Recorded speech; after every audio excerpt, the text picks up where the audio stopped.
Alléluia. Salue l'Esprit de juste qui est à côté de toi. Dis-lui une bonne parole pleine de grâce, de vie et de bénédiction. Alléluia. Nous ouvrons un nouveau chapitre dans notre grande saison des esprits des justes parvenus à la perfection.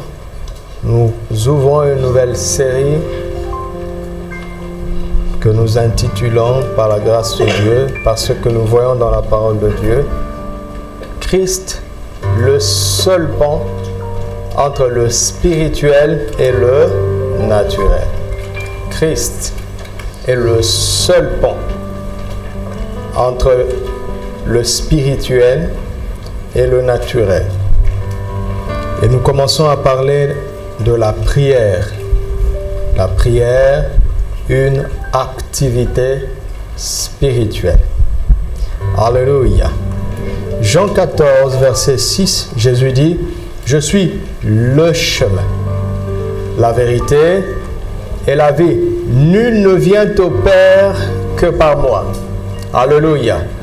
Donc, il montre qu'il n'y a pas un autre chemin en dehors de lui. Pourquoi? Pour aller au Père, pour être en contact, en communion avec le Père. 1 Timothée chapitre 2, verset 5. 1 Timothée 2, 5. Je disais au premier culte que je parle calmement pour que l'Église arrive à maîtriser ces choses. La parole de Dieu, elle est claire et elle est très simple. 1 Timothée chapitre 2, verset 5. Car il y a un seul Dieu et aussi un seul médiateur entre Dieu et les hommes. Et il s'agit de qui? Il n'y a pas un autre médiateur possible.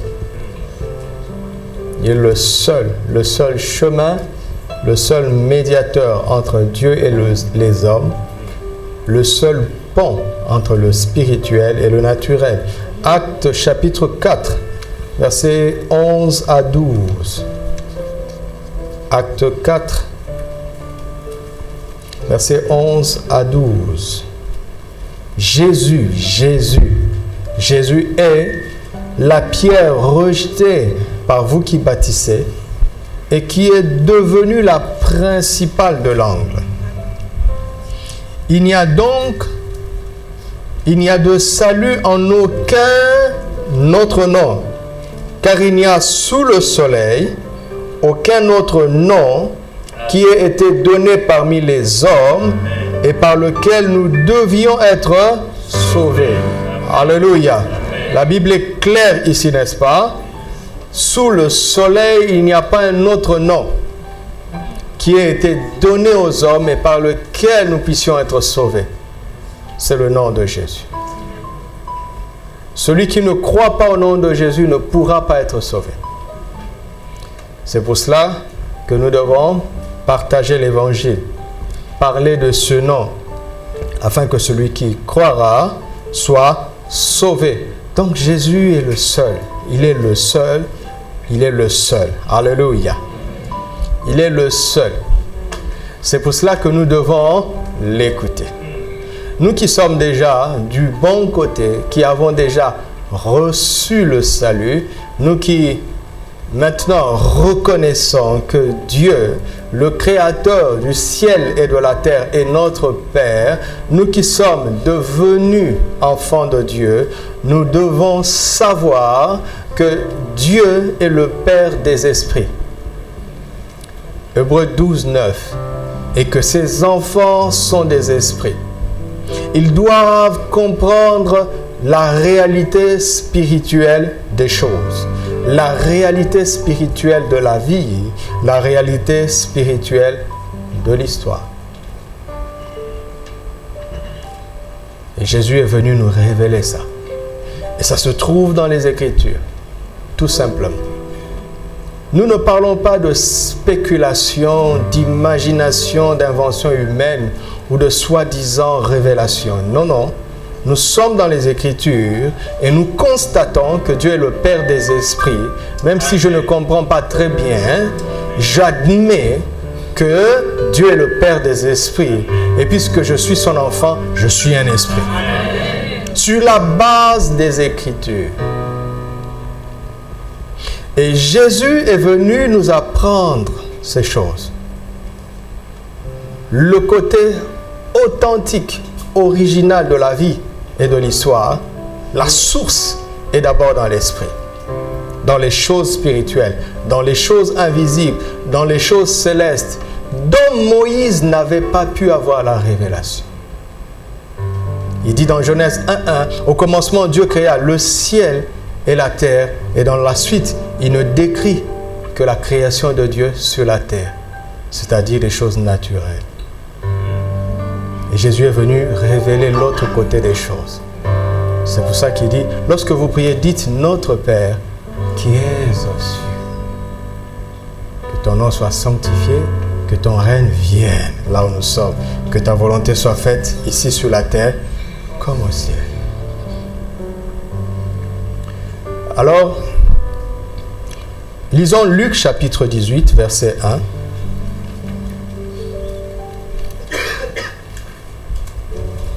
Jésus leur adressa une parabole pour montrer qu'il faut toujours prier et ne point se relâcher. Arrêtons-nous là. Jésus donne une parabole pour montrer qu'il faut toujours prier et ne point se relâcher. Dans les Écritures, nous voyons plusieurs activités spirituelles. La prière est une activité spirituelle. Paul dit dans Ephésiens 6, verset 18, « Faites tout temps par l'Esprit toutes sortes de prières et de supplications.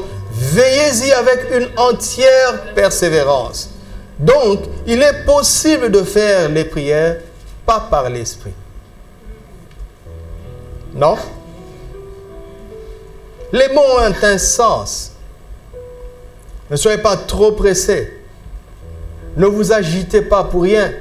Ce qui est écrit pour un but et pour dire des choses réelles, concrètes et précises. Paul nous exhorte de prier par l'Esprit. En tout temps. Et toutes sortes.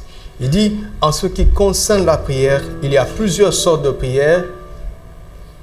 N'en faites aucune en dehors de l'Esprit. Aucune. Jésus dit, femme, ce n'est ni sur cette montagne, ni à Jérusalem, mais l'heure est déjà venue où les vrais adorateurs adoreront le Père en esprit et en vérité. Ce sont là des adorateurs que le Père demande. Donc on peut adorer autrement qu'en esprit et en vérité. Il dit dans Romains chapitre 1 verset 9, il dit « Dieu que je sers par mon esprit » dans l'évangile de Christ. Je comprends pourquoi dans la première église, dans Actes chapitre 6, pour distribuer les pains, pour faire sarepta comme nous ici, il faut être rempli du Saint-Esprit. Pourquoi? N'importe qui peut distribuer. Dis non, le service est une activité spirituelle. Amen. Les Lévites qui nettoient cet endroit font une activité spirituelle. L'ange apparaît à Corneille en Actes chapitre 10 et lui dit « Tes prières et tes aumônes sont montées vers Dieu. » Je dis « Comment? La prière, je peux comprendre. Mais l'aumône que je donne à un mendiant est resté chez le mendiant. » L'ange lui dit « Non, non, non, non, non, non. Ça, c'est la dimension naturelle. Tu as donné à un mendiant mais quelque chose est monté spirituellement vers Dieu. Les aumônes, les dîmes, les offrandes, les sacrifices et les semences sont des activités spirituelles. Vous entendez ça? Et nous allons aller pas à pas, explorant toutes ces activités spirituelles selon les Écritures. Pourquoi? Afin que nous devenions des acteurs spirituels. Dieu veut que ses enfants retrouvent l'activité spirituelle dans ce monde. Arrêtez de laisser ça aux sorciers. Ce sont des usurpateurs, de menteurs. Ils entrent par la fenêtre. Nous, nous connaissons la porte, car la porte, c'est Christ Jésus. Tous les jours, tu fréquentes des gens qui trafiquent avec le monde spirituel. Ça ne se voit pas avec leur visage. Ils ne sont pas forcément désordonnés. Ils sont beaux d'apparence. Mais spirituellement laids. Très, très moches. Certains viennent ici. Mais ils se convertissent. Alléluia. Ne jouez pas avec ça. Ne jouez pas avec ça. Ne jouez pas avec ça. Maintenant, pour éviter de sombrer dans les spéculations, dans des idées bizarres et des hérésies démoniaques, pour éviter d'être la cible des faux prophètes qui ne sont pas des serviteurs de Dieu, nous allons étudier les Écritures. Nous allons étudier toutes ces activités spirituelles dans les Écritures, afin que celui qui croira devienne actif dans les choses spirituelles, pour imposer la volonté de Dieu là où il est et pour régner dans cette vie.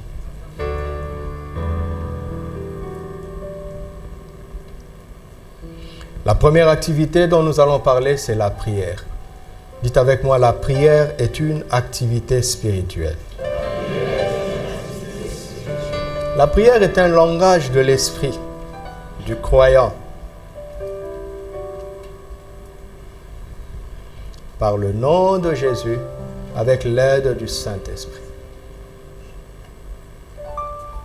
C'est un langage de l'esprit. Et qui a des grandes, grandes, grandes bénédictions. Regardez ce passage, Ésaïe 42, verset 19. Ésaïe 42, verset 19.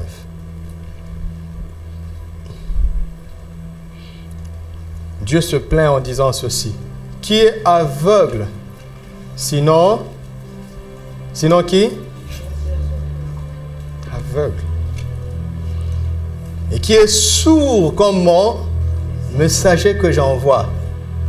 Qui est aveugle comme l'ami de Dieu.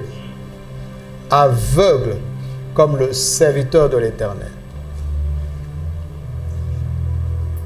Serviteur de Dieu, mais il ne voit rien du tout. Messager de Dieu, mais il n'entend rien du tout. Cela veut dire qu'il parle de son propre chef. Il prêche pourtant, il ouvre la Bible, mais ce qu'il dit ne lui a pas été donné par le Seigneur. Écoute, si tu es pasteur et que jusqu'à dimanche 8h, Dieu ne t'a rien dit, tu es obligé de prêcher. N'est-ce pas? Donc, tu vas prêcher ce que tu veux. Tu ne parles pas en son nom du tout. Et Dieu ne t'a rien dit, pourquoi? Ce n'est pas qu'il ne t'a rien dit, parce que Dieu a des choses à dire à son peuple, mais tu n'as pas su écouter. Tu es sourd. Il est esprit, donc son langage est spirituel. Dieu ne t'a rien monté, c'est pas vrai. Tu n'as pas vu.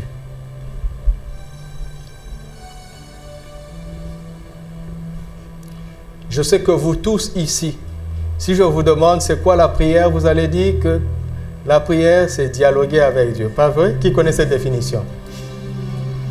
Levez les mains. Qui connaît cette définition? Dialogue. Est-ce que tu dialogues vraiment? Tu ne monologues pas plutôt? La prière est un dialogue. Lisez la vie de Moïse, d'Exode jusqu'à la fin de Deutéronome. Cherchez l'expression « Moïse dit à l'Éternel » et l'expression « l'Éternel dit à Moïse ». Il y a plus de « l'Éternel dit à Moïse » que de « Moïse dit à l'Éternel ». Mais nous aujourd'hui, c'est Dieu qui nous entend. Il subit nos propos. Dans mon pays, il y a une expression maintenant là, marathon de prière. Dieu a chaud pendant 40 jours. Il va nous entendre. Et quand tu finis, tu sors avec quoi? C'est pas normal. Regarde, si on doit faire un concours du fait de parler entre Dieu et nous, qui va se fatiguer le premier? On dit, il parle tantôt d'une manière, tantôt d'une autre. Et on ne lui prend pas.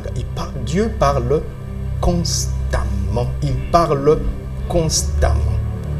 La création raconte constamment sa gloire. Les anges chantent constamment sa gloire. Et les chrétiens disent de temps en temps sa gloire. Qu'à cela ne tienne, Dieu parle constamment.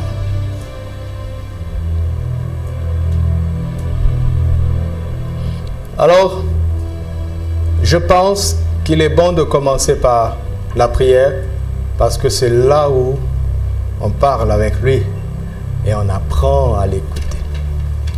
Écoutez le Maître, écoutez Jésus. Il dit qu'il faut toujours prier et quoi? Ne point se relâcher. Ça veut dire quoi? Ça veut dire quoi? Quelqu'un a dit ça en d'autres termes. C'est l'apôtre Paul. Il a dit quoi? Prier sans cesse, ça veut dire quoi? Je me réveille à 6 heures, je commence à prier. À 8 heures, je serai en train de faire quoi? À 11 heures, je serai en train de faire quoi? À 18 heures, je serai en train de faire quoi? À 23 heures, jusqu'à 6 heures. Qui fait ça? Personne.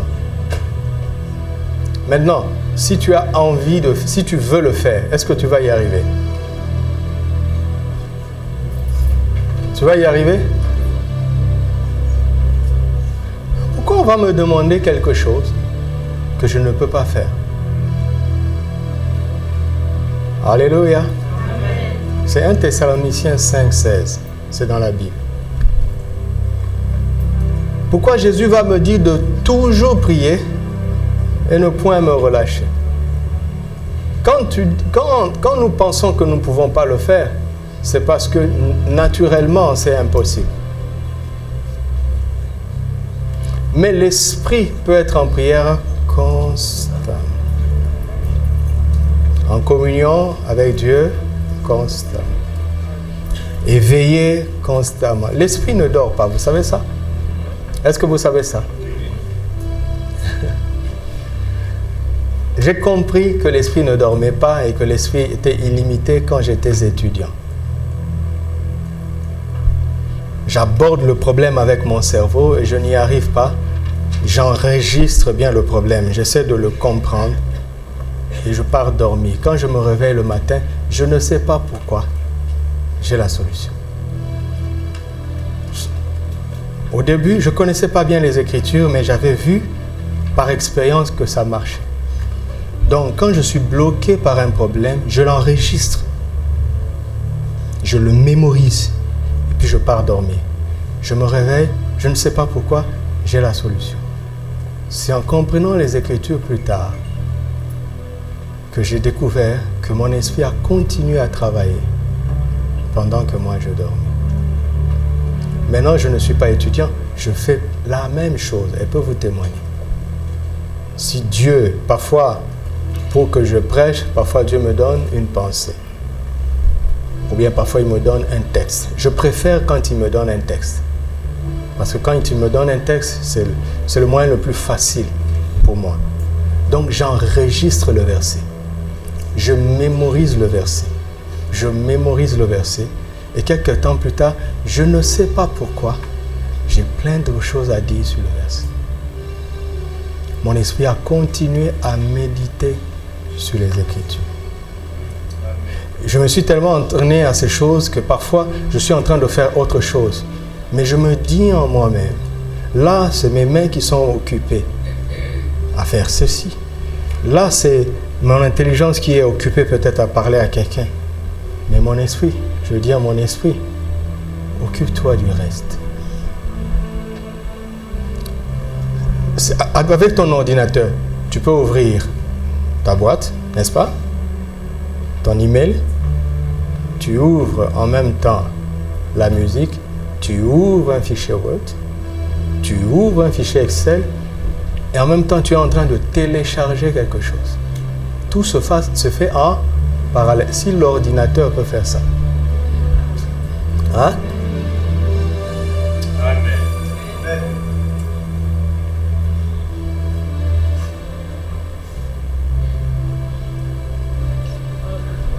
Quelque chose s'est passé chez nous à la maison il y a 2-3 jours la nuit, c'était quand? Vers 2 heures du matin, boum, une explosion dans la maison. Le placard où elle mettait toutes ses assiettes en porcelaine est tombé. En 1 minute, nous avons perdu toutes les assiettes en porcelaine que nous avons accumulées après 9 ans de mariage. La vanité des choses de ce monde. Ne vous accrochez pas à tout ça. Une accumulation de 9 ans s'est évaporée en moins d'1 minute. Et le désordre était grand. On a regardé, il y avait des éclats partout. Heureusement que c'est arrivé en pleine nuit. Alors le matin, nous avons essayé de voir comment dégager tout ça. Nous n'avions pas beaucoup de temps. On a essayé de faire des tas là. Et le soir, je voulais m'occuper de ça. On n'avait pas assez de récipients pour ramasser les débris. J'ai fait 2 tas. Finalement, je réfléchissais en me disant, si j'utilise ce récipient-là, je vais faire 5 tours aux poubelles. Moi, j'aime trouver des raccourcis. Donc, j'ai fait des tas et je suis allé dormir. Mais je sais comment ça fonctionne. J'ai dit à mon esprit de continuer à réfléchir. Et j'ai dormi.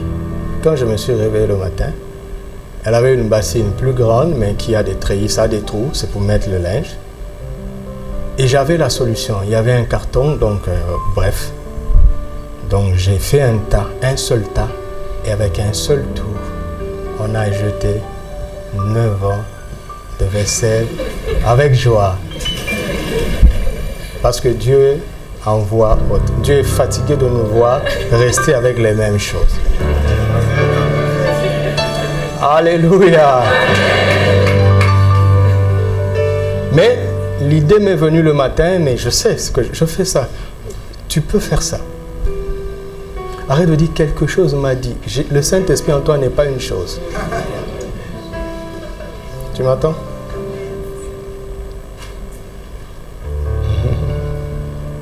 Et la pratique de la prière va t'aider à mieux le connaître. Amen. Mon Dieu, quelle solution tu vas amener dans ce monde. Je vais vous montrer dans les Écritures. Ce n'est pas des imaginations, des motivations inutiles. Ce sont des réalités. Il faut toujours prier et ne point se relâcher. Prier sans cesse.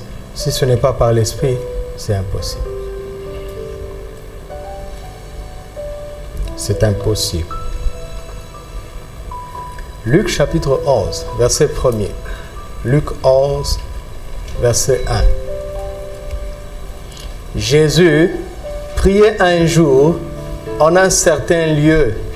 Lorsqu'il eut achevé, un de ses disciples lui dit, « Seigneur, enseigne-nous à prier comme Jean l'a enseigné à ses disciples. Réfléchissez. Parcourez l'évangile, vous allez voir que c'est le seul sujet où les disciples ont demandé au Seigneur de les enseigner. Et curieusement, dans l'église aujourd'hui, la seule chose qu'on n'enseigne pas, c'est la prière. On dit, frère, prions. Il y a même un slogan chez nous. Veux-tu apprendre à prier? Commence à prier. Et si tu entends quelqu'un, avant de prier, dire « Éternel, mon Dieu, mon roi, Dieu 3 fois saint », cela veut dire que dans l'église d'où on vient, on commençait la prière comme ça. Il a appris en écoutant. Comme Papa Karambiri dit, malheureusement aujourd'hui dans l'église, les gens apprennent à prier en écoutant les voisins. Bon, si tu écoutes quelqu'un qui a été enseigné par Christ, tant mieux pour toi. Mais la prière s'enseigne. Alléluia. Et c'est ce que je suis en train de faire. Prier s'enseigne. Prier s'enseigne. Il y a un pasteur que j'aime beaucoup. Et hier, le Seigneur me disait, tu sais pourquoi je fais beaucoup de choses avec cet homme? Il enseigne beaucoup sur la prière. Abondamment. Abondamment. Alors que les grands orateurs, entre guillemets, amènent des théories très sophistiquées. Prier s'enseigne. Deuxièmement, regardez la relation que les disciples trouvent entre Jésus et Jean-Baptiste, n'est-ce pas? Puisqu'il dit, enseigne-nous à prier comme Jean l'a enseigné à ses disciples. Il voit que le seul point commun entre l'homme le plus grand de l'ancienne alliance et l'homme le plus grand de la nouvelle alliance, c'est-à-dire l'homme le plus grand de tous les temps. Jean-Baptiste était l'homme le plus grand de l'ancienne alliance. Jésus est le plus grand de la nouvelle alliance. Sachant que la nouvelle alliance est plus grande que l'ancienne, Jésus est le plus grand de tous les temps. Mais regardons ces deux figures de ces deux alliances étaient contrairement, totalement opposées. Jean-Baptiste vivait dans les champs, dans les déserts. Jésus vivait au milieu des champs.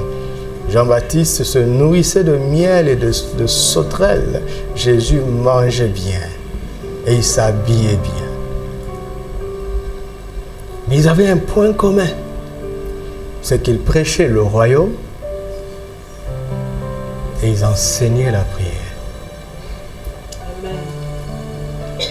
Le secret de leur grandeur se trouvait dans ces deux choses qu'ils maîtrisaient.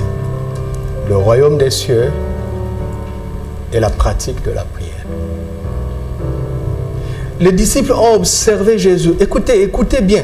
Les disciples n'ont jamais dit « Enseigne-nous sur l'onction ». Vous entendez? Ils n'ont pas dit « Enseigne-nous sur la puissance ». Ils n'ont pas dit « Enseigne-nous sur la prospérité ».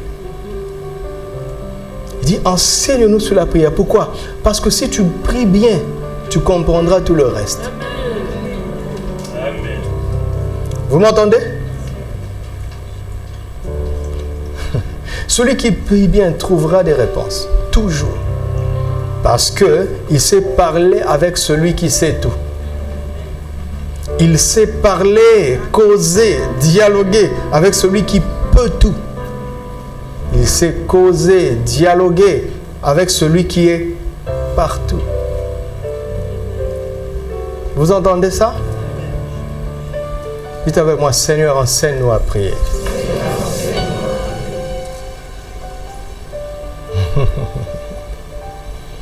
C'est magnifique, c'est magnifique.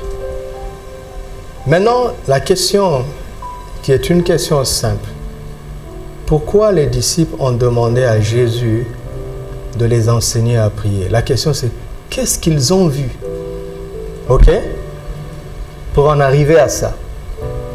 Qu'est-ce qu'ils ont vu? Jean chapitre 1, versets 50 et 51. Ça, c'est leur premier contact avec le Maître.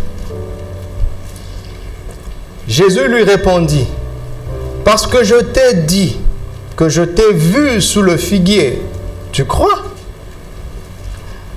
Tu verras de plus grandes choses que celles-ci. » Et il lui dit, en vérité, vous verrez désormais le ciel ouvert et les anges de Dieu monter et descendre sur le Fils. Jésus leur promet ça. Il dit, vous n'avez encore rien vu, vous verrez de plus grandes choses. Ces plus grandes choses vont ressembler à quoi? À une activité angélique sur le Fils de l'homme, à partir d'un ciel ouvert. Vous entendez ça? Vous entendez ça? Donc, si tu prenais Jésus au sérieux, qu'est-ce que tu allais dire? J'attends ce moment-là. N'est-ce pas? J'attends ce moment. Il a dit non? On va voir si ce qu'il a dit va se réaliser. N'est-ce pas? Si tu prends Jésus au sérieux et qu'il a dit que demain tu vas voir ceci, qu'est-ce que tu dois faire demain? Tu dois t'attendre à le voir. Si tu ne t'attends pas à le voir, c'est que tu ne le prends pas au sérieux. Ok? Maintenant, mettez-vous à la place des disciples. Donc, dis, attendons de voir.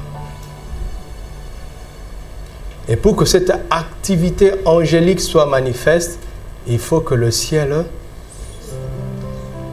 C'est pas moi qui le dis, hein? C'est Jésus qui l'a dit. N'est-ce pas? N'est-ce pas? Alors, quand j'arrive là, je dis, Seigneur,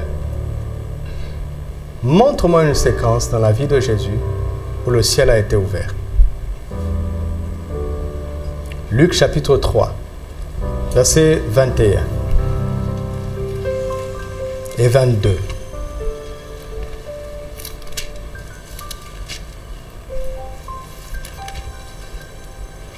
Tout le peuple se faisant baptiser, Jésus fut aussi baptisé.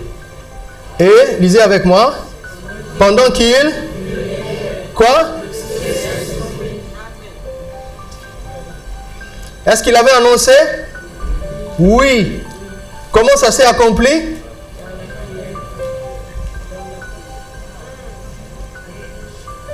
Est-ce que vous avez vu ça? Il faut qu'on en parle calmement. Ce sont des affaires très sérieuses. Ce que je vois ici, devant mes yeux, c'est que quand Jésus priait, le ciel s'ouvre.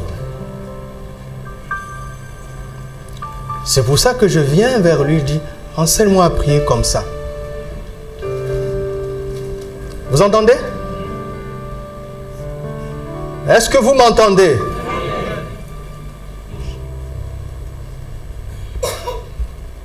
Je ne dis pas, Seigneur, fais que les anges montent et descendent. Non, je n'ai pas bien compris son message. L'activité angélique est une conséquence du ciel ouvert. Donc, je mets le paquet sur le ciel ouvert.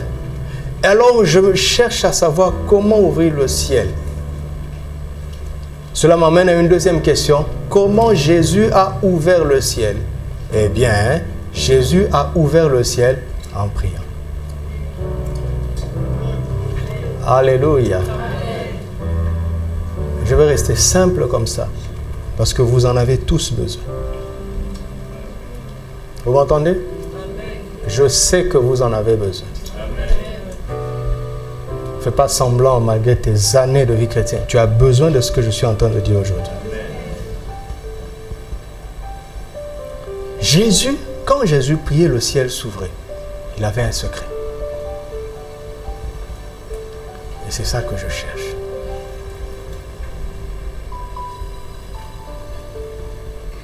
Nous sommes toujours dans l'évangile de Luc, chapitre 9, verset 18.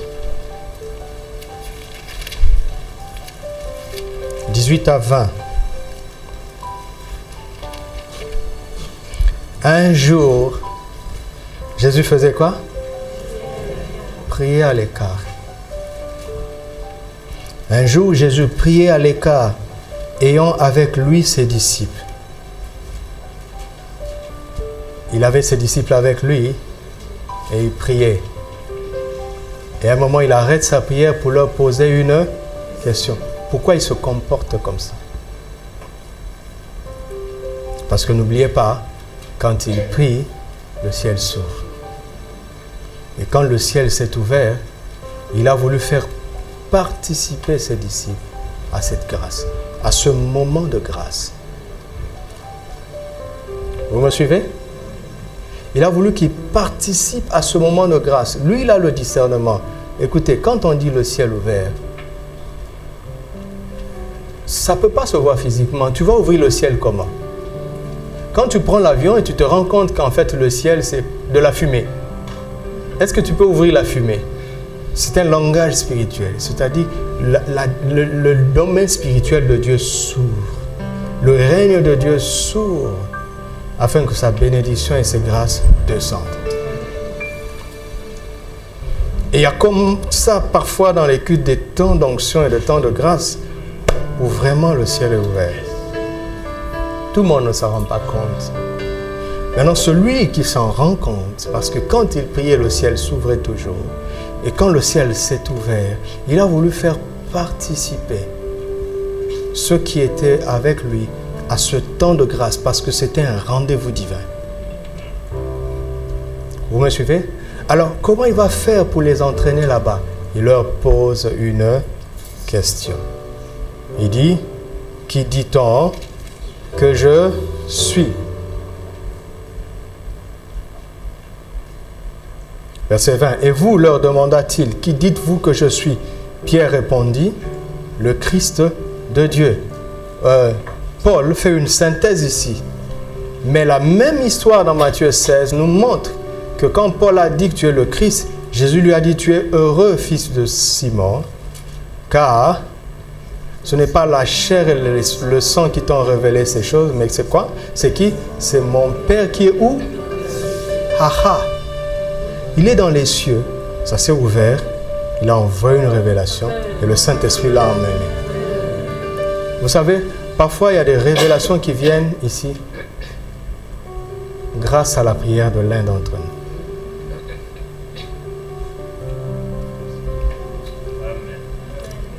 Quand Jésus priait, le ciel s'ouvrait.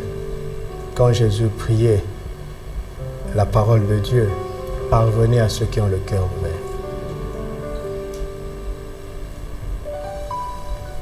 Alléluia. Et si tu as cette dimension, je parle, les gens sont touchés. Grâce à ta prière. C'est pour ça que les intercesseurs, ils prient abondamment pour nous aider dans le ministère de la parole.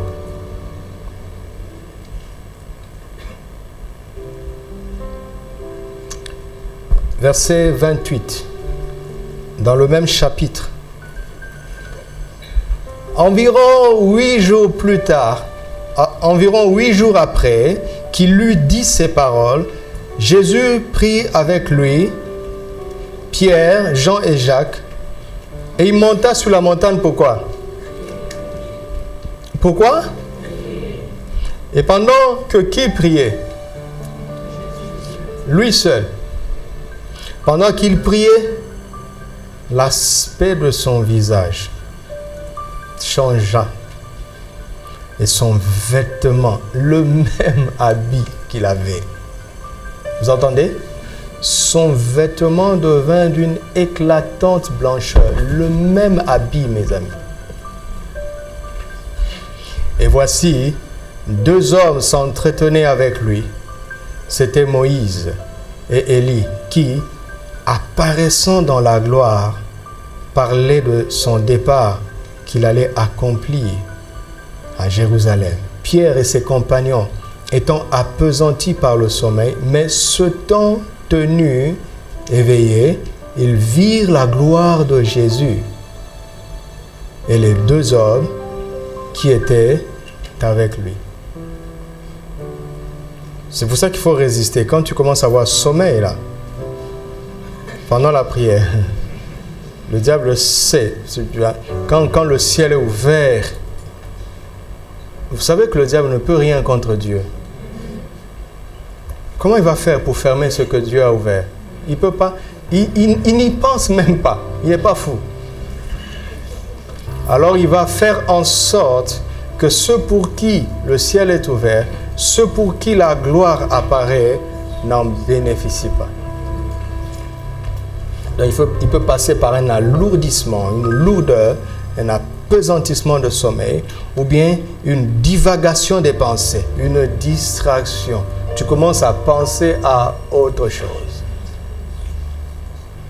Pourquoi? Parce qu'il y a un moment de grâce, il y a un rendez-vous divin à l'instant. Le diable est un esprit, il voit les réalités spirituelles, il les voit. Alors, il est tellement méchant, il travaille pour que ceux pour qui ce temps de grâce est arrivé n'en profitent pas.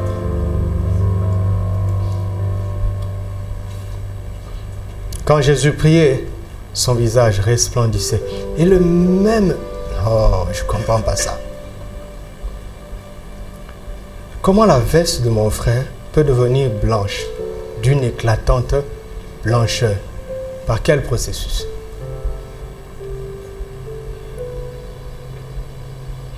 Les choses de l'esprit sont extraordinaires. Cela veut dire que ce vêtement avait ce potentiel en lui.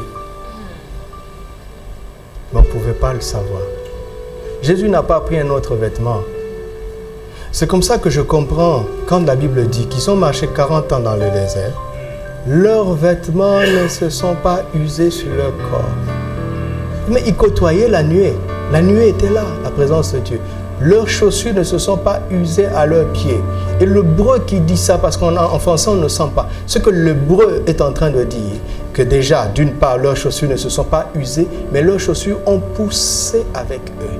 Tu as déjà vu des chaussures grandir? Hein? Mais je vais poser une question, non? Sur le plan naturel, il est impossible qu'une chaussure grandisse. Il dit, mais ça c'est parmi vous là. Ça c'est dans votre science. Ce n'est pas parce que c'est impossible maintenant que c'est impossible.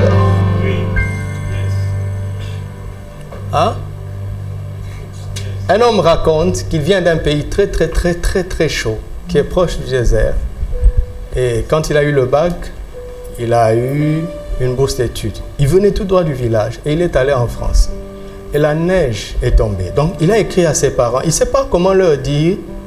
Si tu dis la neige, ce mot-là, ils ne savent pas ce que c'est. Donc il leur écrit, il dit, papa, ici il fait tellement froid que la glace tombe du ciel. Son papa a répondu, c'est pas parce que tu es allé là-bas que tu vas nous prendre pour des insensés. Depuis quand la glace peut tomber du ciel? Ouais. Donc pour le papa, c'est impossible. Ce qui est impossible au Sahara est possible en Occident. Change juste de milieu.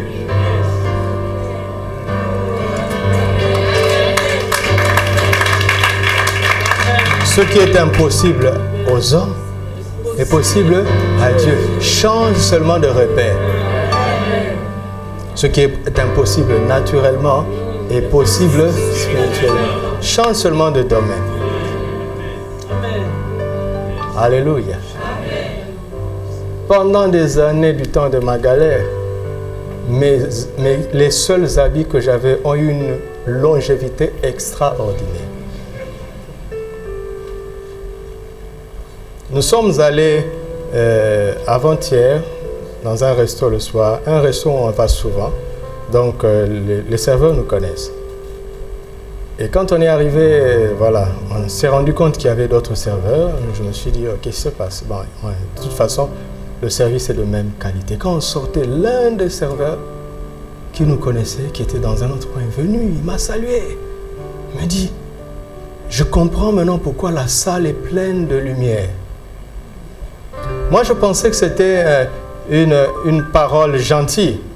Donc, je dis, bon, s'il veut de l'humour, je vais répondre par l'humour. J'ai dit, oui, c'est à cause d'elle. Elle partait de... C'est à cause d'elle qu'il y a la lumière. Il m'a dit, non, non, non, c'est à cause de vous deux. Quand je suis rentré dans la voiture, j'ai dit, chérie, ce monsieur-là n'est pas simple.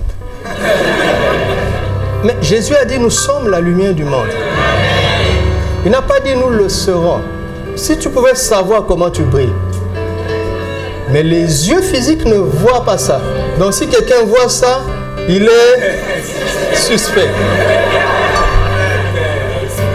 Il est suspect. Soit il est positivement suspect, soit il est négativement suspect. Dans tous les cas, il est suspect. Regarde. Pour moi, c'est ça la Bible. Jésus a dit, je suis la lumière du monde. Je ne me regarde pas. Je ne me regarde pas. Je dis, je suis la lumière du monde. S'il m'avait dit, je le serai. Regardez comment je fonctionne. Si Jésus m'avait dit, tu seras la lumière du monde, je vais dire, merci Seigneur. Alors je vais ouvrir la Bible pour voir comment faire pour le devenir. S'il m'a dit, je le suis, il n'y a plus rien à chercher. Il y a à accepter et à proclamer. Alléluia. Parce que tu ne sais pas. C'est que les gens qui sont suspects, c'est comme ça qu'ils nous voient. C'est pour ça qu'ils ne veulent pas de l'évangile que nous avons. Ils savent ce que nous valons.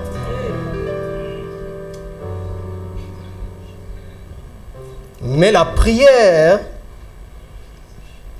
permettait à Jésus d'extérioriser ça, sa gloire intérieure. Quand Jésus priait, sa prière avait de l'impact même sur ses vêtements. Vous comprenez maintenant pourquoi? Parfois, il suffisait de toucher sa robe. Alors, j'ai simplement besoin de dire à Jésus, montre-moi comment prier pour que cela aussi m'arrive.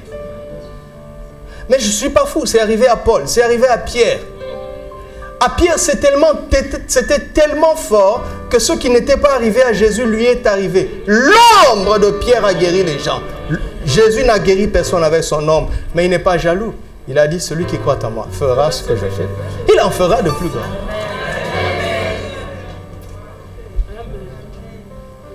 Tu es chrétien, pourquoi? Pourquoi ce qui est écrit là?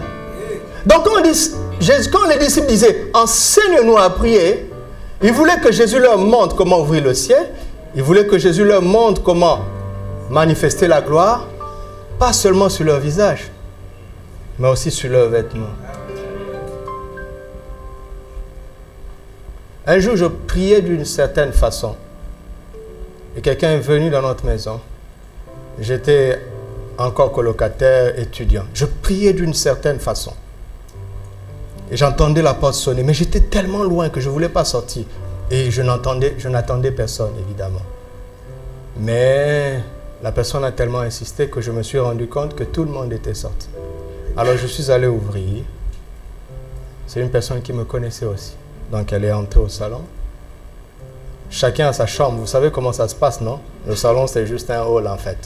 C'est un lieu de transit pour aller dans la chambre de... Dieu vous sortira de là, n'ayez pas peur. N'ayez pas peur. Dieu vous sortira. Et ça ne vous diminue pas. Vous restez la lumière du monde comme ça, même là-bas. D'accord? Donc, toutes les chambres étaient fermées. Et comme c'est quelqu'un que je connaissais aussi, je lui ai dit, ben, viens, tu vas attendre dans ma chambre. Je suis entré, il a mis le pas comme ça. Il dit, je ne peux pas entrer. Pourquoi? J'ai prié de telle sorte que la gloire est restée dans la pièce. Et celui qui est suspect ne peut pas entrer. Je lui ai dit, c'est quoi ton problème? Je suis allé droit au but parce que c'est un monsieur qui m'agressait dans la communauté. Il se moquait de moi. Donc là, j'ai compris qu'il n'était pas simple. Donc j'ai dit, bon, maintenant tu es sur mon terrain, tu vas avoir chaud. Donc je suis allé droit au but. Et puis ça a fini par... Il a été baptisé dans l'Esprit Saint. Je ne vous raconte pas des histoires. C'était un ex-chrétien qui s'est compromis. Il a pleuré ce jour-là dans ma chambre. Un homme fort pourtant. Et l'Esprit est descendu sur lui. Il a commencé à parler en langue. J'ai dit, ça ne peut pas être le Saint-Esprit. C'était vraiment le Saint-Esprit qui lui a pardonné ses péchés. À la fin, il m'a embrassé. Il a dit, mais je ne savais pas que Dieu pouvait me récupérer encore. J'ai dit, mais bien sûr qu'il est miséricordieux et compatissant, mais je ne le croyais pas. Enfin. Je préfère être sincère. Je ne le croyais pas. Moi-même, j'étais surpris. Moi-même, je découvrais la miséricorde de Dieu parce que le gars là, ah non. Mais l'atmosphère l'a maîtrisé. Il y a 2 semaines, un des gardiens du parking, nous étions là, les témoins sont là, non? Il est entré, il dit, pardon, est-ce que permettez-moi d'entrer juste. Il était là à la porte. D'entrer juste ici. Je lui ai dit, vas-y, entre. Il est venu, il est juste resté là. Il était, tu sais, quand toi tu es devant la tour Eiffel, quand tu es devant la maison blanche, lui il était comme ça ici, devant cette pièce que tu méprises. Et vous savez, ça se voit sur leur visage, non? Il a rougi. Et il est venu, il dit, c'est tellement beau. Merci beaucoup. Je me demandais, mais qu'est-ce qu'il a vu? Qu'est-ce que vous voulez qu'il voie? Cette pièce est imprégnée de sa présence.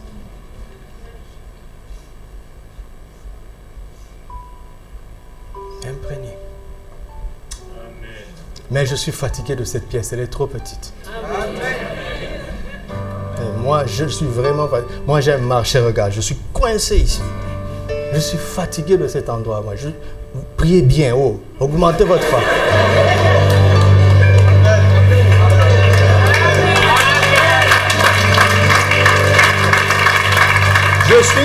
Je suis fatigué des 2 cultes où je dois arrêter le message pour ne pas déborder. Priez bien ou bien ne m'invitez plus à prêcher ici.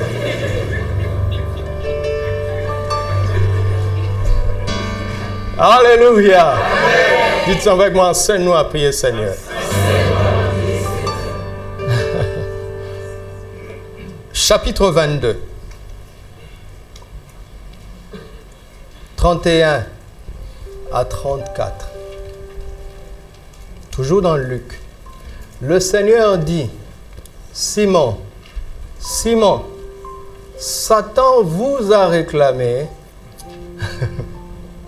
Jésus est-il en train de vous voyer, Simon? Hein? Je vais ouvrir ma Bible parce qu'il y a plus d'onction sur mon livre que sur l'écran. Si tu veux, tu crois ou tu ne crois pas, c'est ton problème. Simon, Simon, Satan vous a réclamé pour vous cribler. Si Satan t'attrape, il est tellement méchant. Va chez le meunier là, au moulin. Observe comment il crible le froment, le grain de blé. Ils sont ici au Maroc. Va observer. Tu comprendras ce que le diable veut faire contre toi et tu rendras grâce à Dieu de ce qui n'a jamais pu le faire jusque-là. Parce que celui qui est en toi. Mais, il y a un mais. Qu'est-ce que Jésus a prié? Qu'est-ce que Jésus a fait? Il n'a pas dit Satan n'ose pas. Non, non, non, non. Il connaît la puissance de la prière. Il dit, mais j'ai prié afin que... Ah, tu vois que là, il ne vous voyait pas, Pierre. Il n'a pas dit, j'ai prié pour vous. Parce qu'il a dit, Simon, Simon, Satan vous a réclamé. Simon, Simon, Satan vous a réclamé. Mais moi, je priais pour toi. Alors qu'il réclame vous tous. Mais moi, j'ai prié pour toi. Afin que quand ta foi ne défaille pas. Mais alors, quand tu seras converti, quoi? Oh, alléluia. Jésus voit le projet diabolique de destruction de tous les disciples. Il est là, il voit, il dit, mais comment je vais faire? Et quand il va prier, Dieu lui dit, oublie tout le monde, concentre-toi sur Simon. Parce qu'il a une telle influence que quand il sera revenu, tu vas voir, il va entraîner ses frères et il va les arrêter. Qu'est-ce que cela veut dire? Quand le démon d'incrédulité est rentré chez Thomas et que Thomas a dit, si je ne vois pas ses mains, Jésus n'a pas peur. Il n'a pas peur. Il avait résolu, il avait anticipé, il avait résolu ce problème en amont. En Actes chapitre 2, quand le phénomène est arrivé, Thomas était là, mais qui a pris la parole? Qui a pris la parole? Pourquoi? Pourquoi c'est seulement Pierre? Les théologiens vont dire parce qu'il était impulsif. Impulsif? Impulsif alors que tu es rempli de l'esprit? Tu vas attribuer le zèle de l'esprit à l'impulsivité d'un homme? C'est l'exaucement de la prière du maître. C'est lui qui avait le mandat d'affermir la foi de tout le monde. Alors il se lève, il regarde tout le monde. Il dit, ce Jésus que vous avez crucifié, Dieu l'a fait Seigneur et Christ. Nous en sommes témoins. Il parle au nom de tout le monde. Et les autres disent, oui, oui, oui, nous en sommes témoins. Mais c'est Pierre qui avait parlé. Pourquoi c'est lui qui a parlé? Parce que Jésus l'avait désigné. Pourquoi c'est moi qui parle comme ça? C'est pas parce que je suis le meilleur, mais c'est parce qu'il avait discerné dans ce temps. Il a dit, si je peux attraper ce jeune homme, je vais vous entraîner vous tous. Soyez affermis au nom de Jésus. Quand tu es devant, ce n'est pas parce que tu es le meilleur, mais c'est parce que tu as une mission d'influence de la part du maître. Fais attention à toi. Parce que ce n'est pas seulement ta vie, Doudou. Ce n'est pas seulement ta vie. Tu rendras des comptes. Parce que plusieurs peuvent être balayés par ton refus d'obéir. Fais attention. Fais attention à toi. Tu ne sais pas quelle influence tu as sur les gens. Fais attention.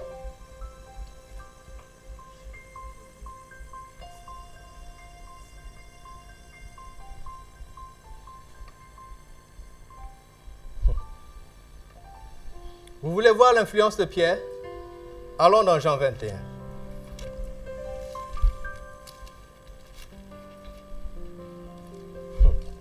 Après cela, verset 1. Après cela, Jésus se montra encore aux disciples sur les bords de la mer de Tibériade. Et voici de quelle manière il se montra.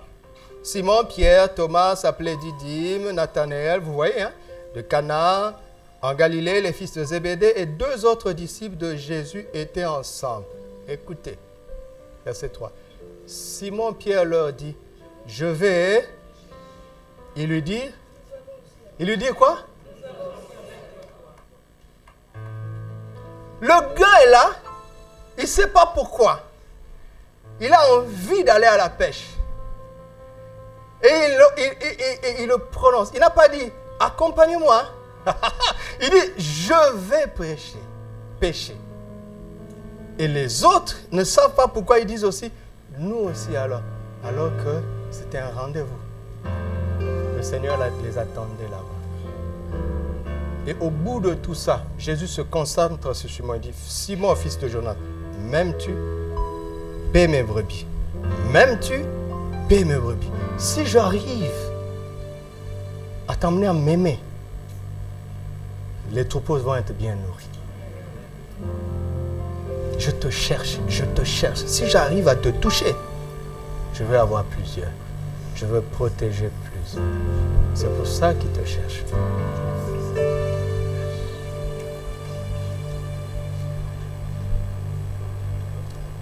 Tu as une mission. Il y a des gens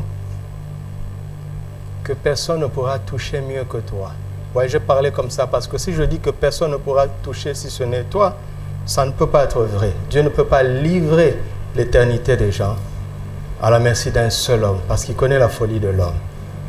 Mais il y a des gens qui ne peuvent pas être touchés mieux que toi, mieux que par toi. Alors, ne sois pas le premier, la première personne. Ne sois pas la première prière que le Père ne pourra pas exaucer. La prière du Seigneur. Il a prié pour toi. Fais en sorte qu'il soit exaucé. Parce qu'il a dit, Père, je te rends grâce de ce que tu m'exauces toujours. Ne contredis pas cette parole.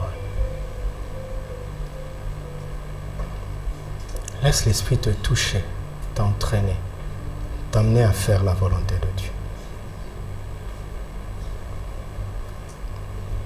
Jésus est assis à la droite du Père. Il intercède constamment pour chacun d'entre nous. Pourquoi? Pour notre salut personnel et pour le rôle que nous avons à jouer dans l'affermissement de la foi de nos frères.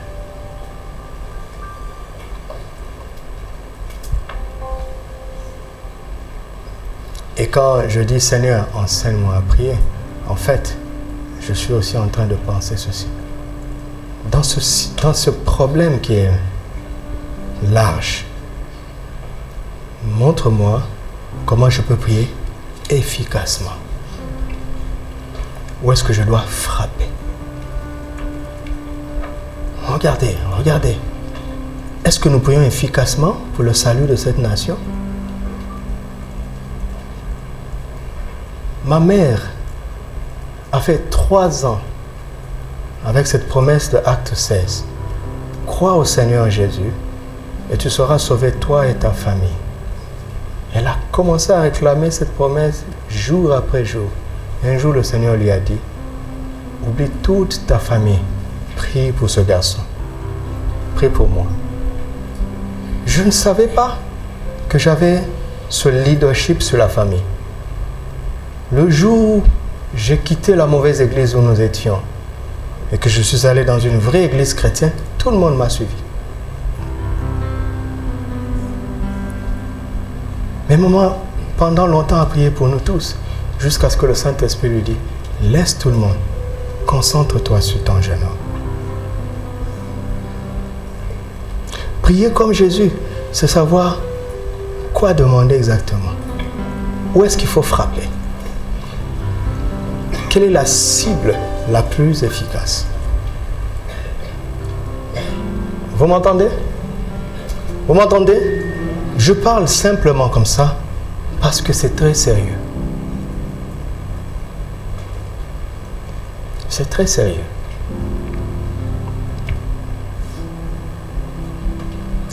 Luc chapitre 22, versets 39 à 46.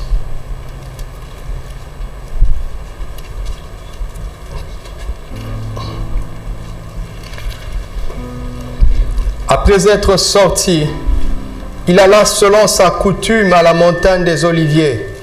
Ses disciples le suivirent. Lorsqu'il fut arrivé dans ce lieu, il leur dit, priez, comment? Afin que vous ne tombiez pas en tentation. Ça, c'est ce qu'il leur dit, n'est-ce pas? Puis, il s'éloigna d'eux à la distance d'environ un jet de pierre. Et s'étant mis à genoux, il pria. Pourquoi? Il y avait aussi une tentation contre lui. Disant, Père, si tu voulais éloigner de moi cette coupe, toutefois que ma volonté ne se fasse pas, mais la tienne. Voici sa tentation à lui. De faire prévaloir sa volonté propre. Alors, tu ne peux pas être fort contre la chair si tu n'as pas de vie de prière.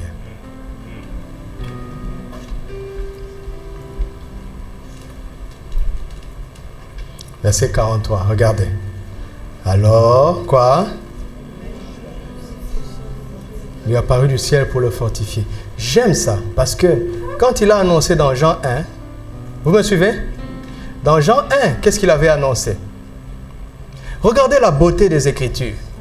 Nous avons rassemblé tous les morceaux. Dans Jean 1, 50 à 51, il avait dit, le ciel va être ouvert et vous verrez les anges, n'est-ce pas? Jusque-là, nous avons vu le ciel s'ouvrir. Voilà, nous voyons un ange ici. Ces paroles sont dignes de confiance.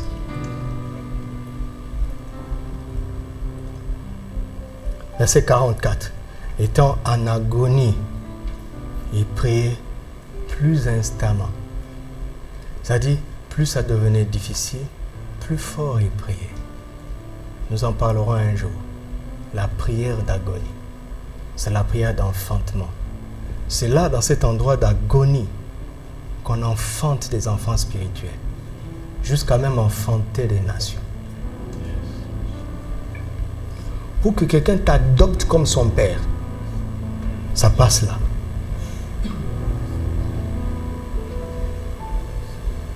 Et il ne saura pas, mais l'effet de ton agonie spirituelle va l'atteindre. En te regardant, il va se voir lui-même dans tes entrailles. Lui-même. Pourquoi? Parce que tu le façonnes à distance par tes prières. Et les parents, s'il vous plaît, pratiquez beaucoup ça pour vos enfants. Pratiquez ça pour vos enfants. vos simples paroles vont avoir beaucoup de retentissement en eux. Parce que, après être sortis de vos entrailles naturelles, ils se verront eux-mêmes dans vos entrailles spirituelles. C'est pas dit, tu sais combien de fois je prie pour toi? Non, non, non, ça marche pas comme ça. Ça marche pas comme ça. Regarde, si ta mère dit, tu sais comment je souffert dans la salle d'accouchement? Ça ne me dit rien. Je le saurai jamais. Ça ne se revendique pas. Vous comprenez? Nous verrons des textes où Dieu montre que des gens ont enfanté des nations. Dieu peut mettre une nation en toi, dans ton sein. Yes. Il a dit à Rachel, ce n'est pas 2 enfants qui se combattent dans ton ventre. C'est 2 nations. Il y a des gens qui ont des nations ici dans leur sein. Pas tous. Je ne dis pas tous. Quelques-uns ici ont vraiment des nations. Mon ami, tu vas agoniser. Ah oui. Demande aux femmes qui ont accouché. Délivrer un seul. Maintenant, tu dois délivrer des nations. Ah. Donc, il y a des moments où tu pries, tu ne sais pas qu'est-ce qui te prend. Tu commences à gémir. Tu ne sais pas pourquoi. Tu ne comprends pas. Tu dis rien. Et tu restes là. Tu es en train d'accoucher des gens.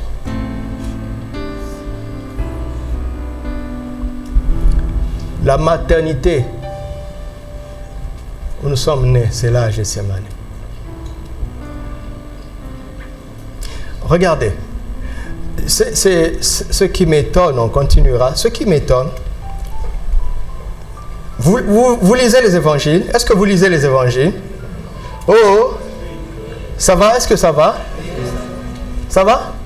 Ça va en haut? Ok.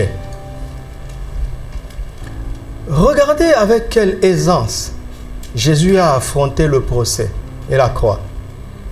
Si vous lisez attentivement les évangiles, vous allez voir, Jésus a souffert la douleur de la croix avant la réalité de la croix. Donc, quand on l'attrapait là, c'était déjà un cabri mort. Vous parlez votre langage.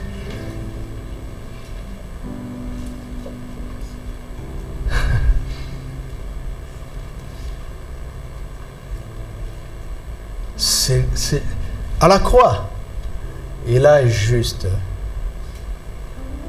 manifesté.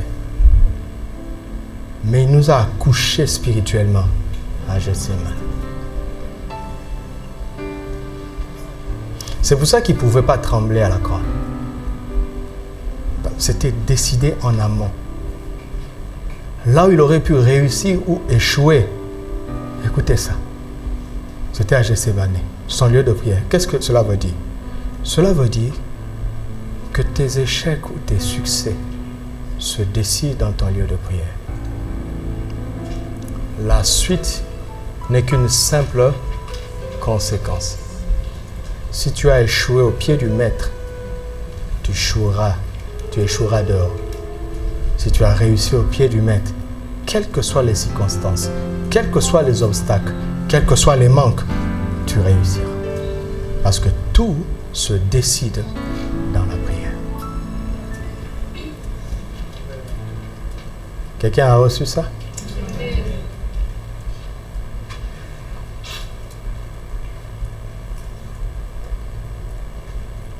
C'est pour ça que nous avons besoin qu'il nous enseigne comment prier. Parvenir jusqu'au point où nous prions à l'agonie. À l'agonie. À l'agonie. À l'agonie. C'est une activité spirituelle. Alléluia. Et dans la suite, je vous montrerai d'autres personnes que Jésus qui ont pratiqué ces choses et ils ont eu les mêmes résultats. C'est dans la Bible. Pourquoi? Pour que nous croyions que cela est aussi pour nous. Alléluia. Est-ce que tu crois que cela est aussi pour toi?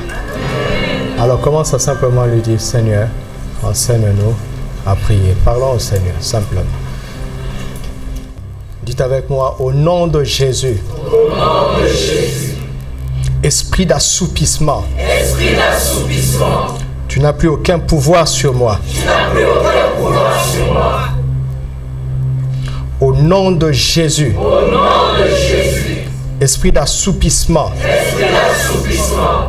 Tu n'as plus aucun pouvoir sur moi. Tu n'as plus aucun pouvoir sur moi. Au nom de Jésus. Au nom de Jésus.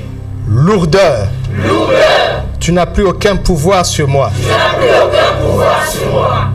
Au nom de Jésus. Au nom de Jésus. Surcharge. Surcharge. Tu n'as plus aucun pouvoir sur moi. Tu n'as plus aucun pouvoir sur moi. Au nom de Jésus. Au nom de Jésus. Tristesse. Tristesse. Tu n'as plus aucun pouvoir sur moi. Tu n'as plus aucun pouvoir sur moi. Au nom de Jésus. Au nom de Jésus. Découragement. Découragement. Tu n'as plus aucun pouvoir sur moi. Tu n'as plus aucun pouvoir sur moi.